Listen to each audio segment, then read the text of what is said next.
అండి, ఈరోజు నాటుకోడి వేపుడు చేసే విధానం చూద్దామండి. ఈ నాటుకోడి వేపుడు చాలా బాగుందండి. మీరు కూడా ఒకసారి ట్రై చేయండి.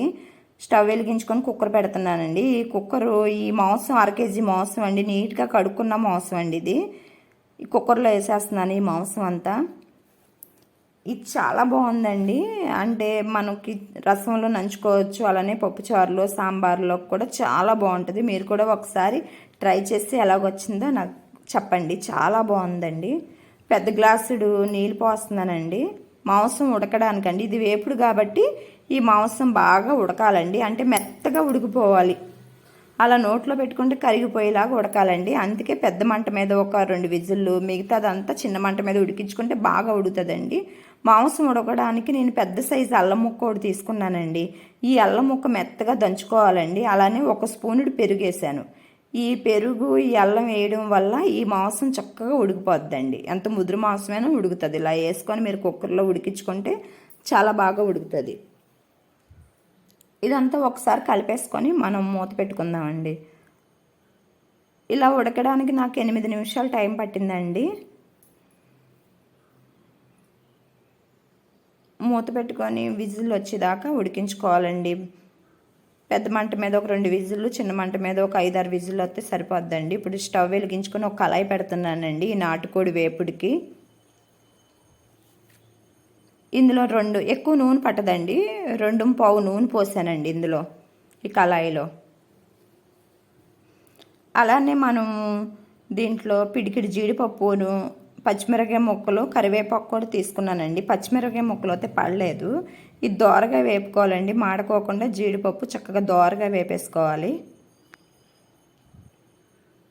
ఇందులో కరివేపాకు కూడా వేస్తున్నానండి. ఇది ఎంత లాస్ట్లో మనం గార్నిష్ చేసుకోవడానికి.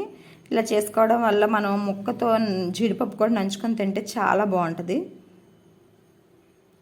ఇందులో మనం జాపత్తి, బిర్యానీ ఆకు, అలాగే లవం మొగ్గ, యాలక్కాయ, చెక్క కూడా వేసానండి. ఈ 4 వేసి కొంచెం లైట్గా ఫ్రై అయినాక మనం కట్ చేసి పెట్టుకున్న ఉల్లిపాయ ముక్కలు, పచ్చిమిరపకాయ ముక్కలు అండి. ఈ వేపుడికి 1/2 కేజీకి నేను పెద్ద సైజు ఉల్లిపాయ ఒకటి తీసుకున్నానండి. అలానే 3 పచ్చిమిరపకాయలు పొడవుగా కట్ చేశాను. ఈ దోరగా ఏగాలండి.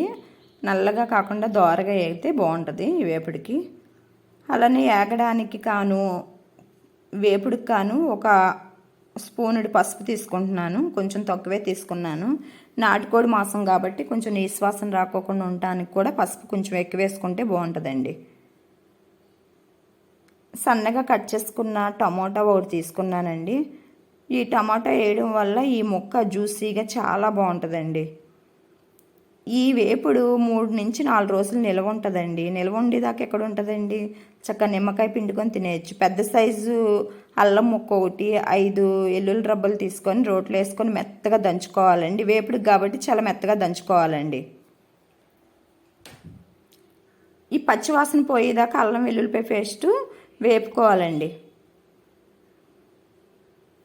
మీకు నచ్చితే ఒకసారి ట్రై చేయండి నాటుకోడితో వేపుడు. వేపుకున్నాక మనం ఉడకబెట్టుకున్న మాంసం ఉంది కదండి, ఈ మాంసం అంతా ఈ ఉల్లిపాయ ముక్క, టమాటా ముక్క, అల్లం వెల్లుల్లి పేస్ట్ మగ్గిపోయిందండి. ఈ మాంసం వేసేసుకుంటున్నాం.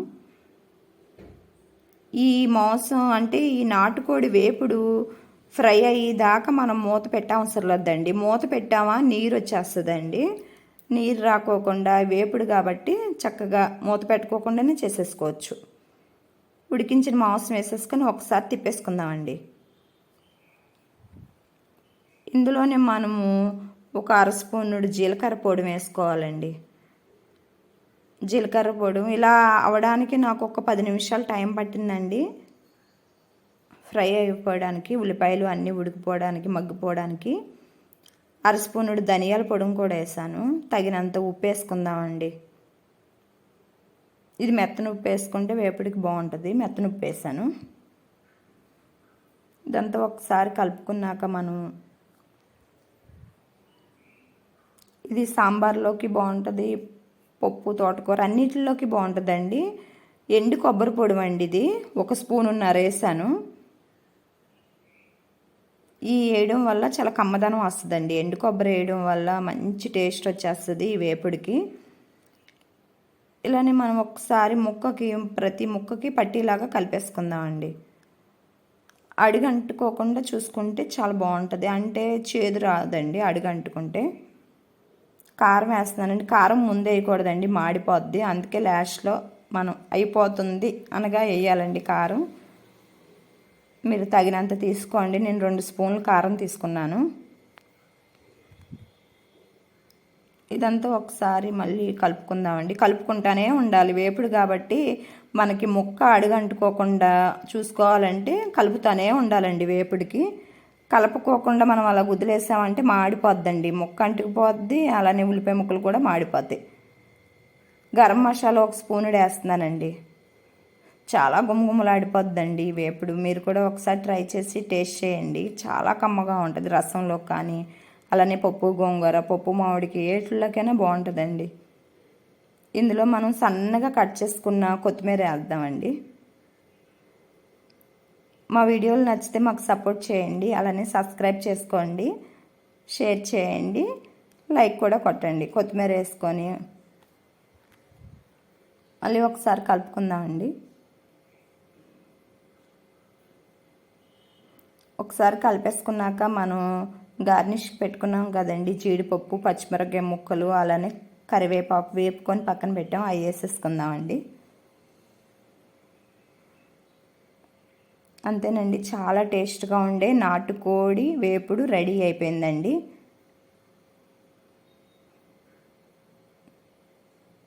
ఇది మనం నిమ్మకాయ పిండుకుంటే, చల్లారినాక నిమ్మకాయ పిండుకుంటే చాలా బాగుంటుందండి.